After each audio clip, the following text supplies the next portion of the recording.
Okay, Assalamualaikum semua and a very good morning. Alright, so today Madam would like to cover on topic basic accounting. Okay, so kalau you tengok dekat sini, okay, this cycle is such a helicopter view, okay, of what basic accounting is. So the first one is accounting equation, which is asset equals to liability plus equity. So asset is something that we own. Okay, liability and equity is something that we owe. Alright. So, accounting equation penting. Alright. Okay, so for example, bila madam sebut, okay, when I mention buildings. Okay, directly you dah kena tahu dah. Buildings is your asset. Okay, cash, accounts receivable, inventory. Dia bawah kategori of asset. Bila saya sebut capital, of course lah capital, student senang tahu capital is under your equity. Okay, bila madam mention accounts payable, bank overdraft, mortgage, that one is fall under liability. Okay, so this is your accounting equation. So after accounting equation, kita proceed to journal. Okay, there are two types of journal, which is kita ada general journal ataupun nama dia journal arm, and also we have specialized journal. Alright, so number 1 until number 6 is your specialized journal. Alright, so number 2 until number 5, okay, number 2 until number 5 is only meant to record sales or purchases of goods by credit. Okay, I repeat, number 2 until number 5 is only meant to record sales or purchases of goods by credit. So kalau you all jual asset, if you bought an asset, jangan masukkan dalam sales or purchase day book. You akan letak dalam general journal. Alright, that one student selalu confused. Number 1, cash book, meaning that to record your cash item. Okay, after you dah habis cerita pasal journal, kita proceed to your ledger accounts ataupun nama dia T accounts ataupun double entry ataupun catatan kontra. Okay, dekat sini kita kena tahulah. Okay, if items tu ialah asset, asset naik sebelah debit, asset turun mesti sebelah credit. Okay, your liabilities, when there's an increase in your liabilities, should be on your credit.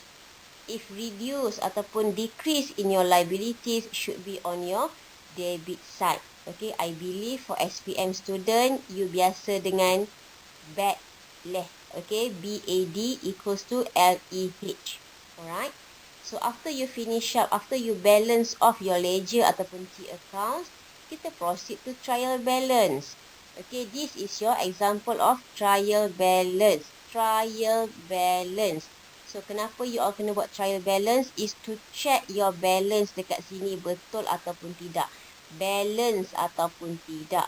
Okay, tapi I would like to remind you all, tak semestinya trial balance you balance, accounts you betul. Okay, that's where comes topic suspense. Okay, alright. So, after you finish up your trial balance, okay, you akan proceed to financial statement. So, we have two financial statement, the very important one lah untuk basic punya. Okay, which is statement of financial position and also you punya statement of profit and loss. Alright, okay. Okay, kita sambung dekat slide yang kedua. Okay, as you can see here, statement of profit or loss for the year ended 31st December 2015. Okay, so tadi from the trial balance, okay, madam bagi tahu tujuan kita buat trial balance is to check your balance dekat ledger accounts. And another purpose of trial balance is to make, untuk menyenangkan you buat statement of profit or loss. So daripada trial balance, you akan transfer item-item yang sepatutnya masuk dalam statement of profit or loss. So as you can see, this part is your main revenue.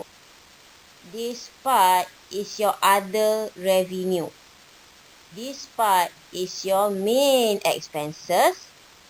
Okay, ataupun nama dia belanja operasi. Okay, this one is your other expenses. Alright, then you akan derive at your net profit or net loss. Please remember that you tak boleh dapat dekat sini gross loss. Okay, item dekat sini must always be gross profit. Okay, unless you are in a construction industry, possible untuk you dapat gross loss. Other than that, you kena buat gross, you kena dapat gross profit. Okay, kalau you guys dapat gross loss, meaning that accounts you adalah mana-mana yang silap, mana-mana yang salah. Alright. Okay, kita proceed on the third slide. So this one is statement of financial position as at 31st December 2015. Kalau you guys perasan statement of financial position dia sama macam you punya accounting equation. Okay, asset equals to liabilities plus you punya capital dekat sini. Alright. Okay, so non-current asset. Okay, this is the items of non-current asset. This is the items of current asset. Items of current liabilities. Items of non-current liabilities. And this part is you punya equity.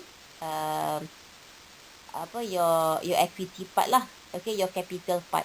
Alright, equity pemilik. Alright.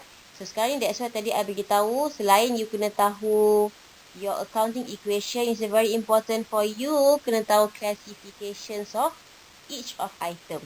Okay, classification sangat penting. Okay, so for our last slide, cuba kita tengok this example. Okay, on January 9, Louisa Ford bought a motor vehicle on credit. Okay, bought a motor vehicle on credit. Kalau dalam journal nak record dekat mana, you kena record dekat general journal. Kenapa general journal? Sebab dia beli asset. Okay, motor vehicle is your asset. Unless the question bagi tahu Louisa Ford bought a goods. Bought a goods, baru you boleh record dekat purchase daybook ataupun purchase journal. Okay. Okay, on credit. On credit meaning hutang, secara hutang. So therefore, K Henry is your liability for 5,250. So accounts yang terlibat dekat sini ialah motor vehicle and K Henry. So motor vehicle would fall under asset, which is your non-current asset. K Henry would fall under your liability, which is current liability. So what are the effect? The effect is bila you beli motor vehicle from zero motor vehicle, now you dah beli, so tambah satu, so increase in your asset. So K Henry, dulu you langsung tak berhutang dengan K Henry, but now you berhutang dengan K Henry, so your liability would increase. So when there is an increase in asset, the account should be debited.